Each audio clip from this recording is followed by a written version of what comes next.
Hey guys, welcome to Victory is Yours channel. This is a new video in the series of previous year questions of UPSC mains English compulsory paper. And we had already discussed the last section of this paper was idioms and phrases.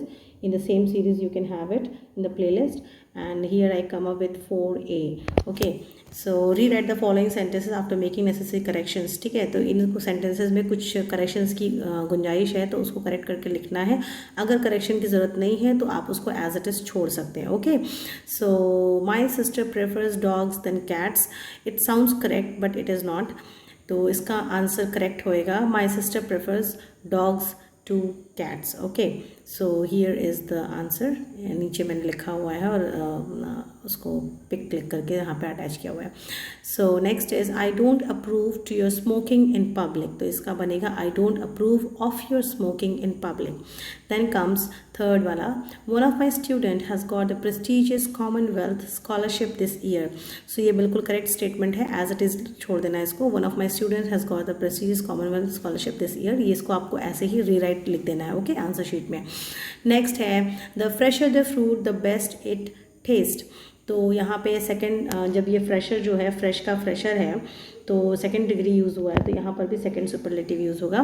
तो the fresher the fruit the better it taste. Okay, then comes ही question my motive behind meeting the director. So here ये जो motive है MOTIF motive, ये नहीं होना चाहिए, होना चाहिए ही question my motive MOTIVE motive. Motive means मंशा, रीज़न, या मतलब क्या मेरी actual intentions थी. Okay, behind meeting the director. Then the director went and bid goodbye to the composer. ये नहीं होगा, it should be the director went and bid goodbye to the composer. ठीक है. His acceptance of your fancy story indicates his credible nature. ये बिल्कुल correct statement है, यहाँ कोई ज़रूरत नहीं है करेक्शन करने की. इसको आप एज इट इज़ रीराइट करोगे अपने आंसर कॉपी में. Then comes are you invited for the office party. ये बिल्कुल आम बोलचाल में बिल्कुल सही साउंड होता है कि हाँ सही है, करेक्ट स्टेटमेंट है, लेकिन it should be are you invited to the office party. ठीक है, फॉर द ऑफिस पार्टी नहीं होता है, टू द ऑफिस पार्टी होता है. Then comes when I will reach home I will let you know the details of the event. अब सुनने में बिल्कुल सही लग रहा है, एंड जो पर्सन जो कहना चाहता है सुनने वाला बिल्कुल समझ भी रहा है उसका मीनिंग क्या है. लेकिन जब आप आम बोलचाल, देखिए इंग्लिश बोलना अलग बात है और इंग्लिश लिखना अलग बात है. जब आप बोलते हैं तो बहुत सारे चीज़ों को इग्नोर किया जा सकता है, लेकिन जब आप लिखते हैं तो grammar and syntax come into the role. ठीक है, तो आपको फिर वहाँ पे देखना पड़ता है कि सेंटेंस मेकिंग कैसे होती है. So when I will reach home I will let you know the details of the event की जगह बनेगा when I reach home I will let you know the details of the event. ठीक है, फिर है लास्ट वाला नीचे चला गया. Okay, the university comprises of several departments. ये बिल्कुल करेक्ट स्टेटमेंट साउंड हो रहा है, बिल्कुल लग रहा है, लेकिन यहाँ पे एक छोटा सा माइनर एरर है. वो ये है कि जो कंप्राइजेज वर्ड है, कंप्राइजेज वर्ड को जब आप डिक्शनरी में चेक करोगे तो कंप्राइजेज मीन्स कि मेड ऑफ, है ना. तो उसमें जो ऑफ ये अलग से लिखा हुआ है, ये ऑफ उसके अंदर ही है, उस वर्ड की मीनिंग में ही वो ऑफ है. तो यहाँ पे आपको एक्स्ट्रा ऑफ देने की ज़रूरत नहीं है. I hope you understand. तो स्टेटमेंट बनेगा the university comprises numerous departments. Okay, so next है 4B supply the missing words. तो इसमें आपको missing words देने हैं. So the homestay provides its guests with all the facilities. ठीक है, at last I got rid of my scooter OF off. ठीक है, all my expenses were paid off by the office. OFF, यहाँ पे OFF होगा. ठीक है, a waiter is a person who waits. अब यहाँ पे बहुत से लोग लिखेंगे for the customers at a restaurant. No, it should be a waiter is a person who waits on customers at a restaurant. ठीक है, the company entered into an agreement with the supplier. Okay, so question 4C use the correct forms of verbs given in the bracket. तो अब आपको bracket में verb दिया है, उसकी correct form यहाँ पे कुछ एडिशंस के साथ यूज़ करनी है. My goodness, someone took away my phone and left his in its place by mistake. ठीक है, तो take का took बन जाएगा. then comes if you तो reach लिखा हुआ है और यहाँ पे है I will leave without you, तो condition है, तो it will be if you don't reach in time I will leave without you. okay, फिर हो जाएगा learn दिया हुआ इधर साइड में थर्ड में I dash use the rules of grammar these days. तो I have been learning the rules of grammar these days. okay, so next है fourth, I use to have a pair of binoculars but I dash it yesterday because I needed money. तो PAWN pawn, pawn means यहाँ पे pawn का मतलब है गिरवी रखना, तो इसका जो फॉर्म यूज़ होगी वो होगा I use to have a pair of binoculars but I pawned PAWNED pawned it yesterday because I needed money. Then comes last है the decision dash before I joined the meeting। तो इसका हो जाएगा, ये देखिए आपका the decision had been made, ठीक है, तो जो निर्णय था वो पहले ही लिया जा चुका था, बनाया जा चुका था। Okay, so decision had been made before I join the meeting. So next है एंटोनिम्स लिखने हैं। गिल्टी, गिल्टी मीन्स अपराधी, दोषी, तो इसका हो जाएगा इनोसेंट।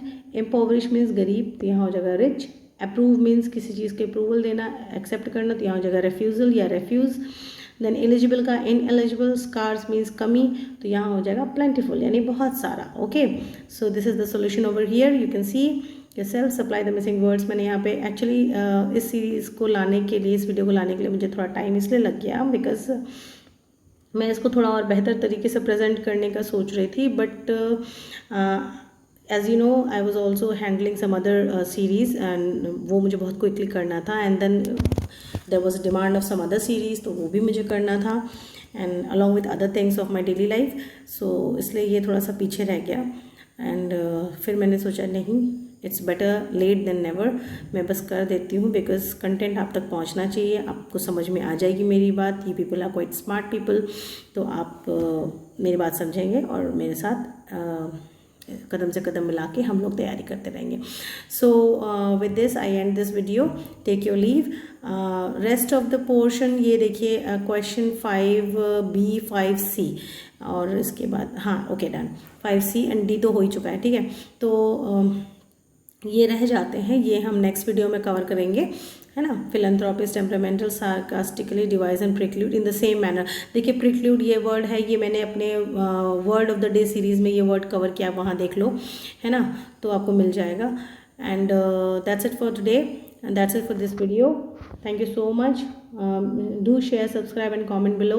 I'm really hopeful कि you will benefit from this। और इस सीरीज़ में इस वीडियो को लाने का मकसद इतना ही है कि आप मेंस के लिए ऑप्शनल बहुत अच्छे से तैयार करते हैं, बहुत मन लगा के पढ़ते हैं, GS वगैरह भी प्रिपेयर करते हैं, स्टडी मटेरियल भी बहुत मिल जाता है, लेकिन इंग्लिश रह जाती है, इंग्लिश थोड़ी सी इग्नोर हो जाती है, and it is a compulsory paper, ठीक है।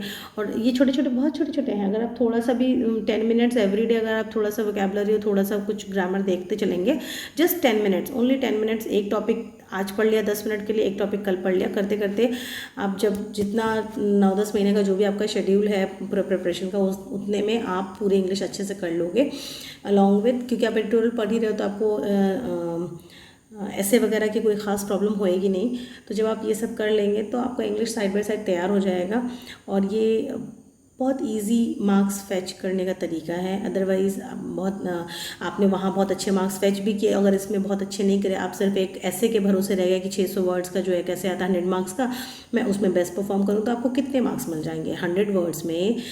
600 वर्ड्स के ऐसे के लिए 100 मार्क्स के लिए आपको कितने मार्क्स मिल जाएंगे, तो बहुत ज़्यादा नहीं मिल सकते ना। बहुत जो टॉपर्स भी होते हैं उनके भी मार्क्स आप देखो, तो why not try on these 1 marks, है ना। ये सब एक नंबर का जो है, इसको क्यों छोड़ना, इसको क्यों लूज़ करना, क्यों अपना गैप को क्रिएट करना। तो आप यहाँ से अगर मार्क्स फैच कर लोगे, तो अगर आपके थोड़े से मार्क्स ऐसे इसके कंपल्सरी ऐसे में थोड़े कम भी हो जाते हैं तो मैनेज हो जाएगा, और उधर आपका ऑप्शनल तो आपने बहुत अच्छे से पढ़ा ही होगा, आई होप सो। तो इस तरीके से आपके ये जो कवर हो जाएंगे। तो let's meet tomorrow in the next video. Thank you so much. Share and subscribe.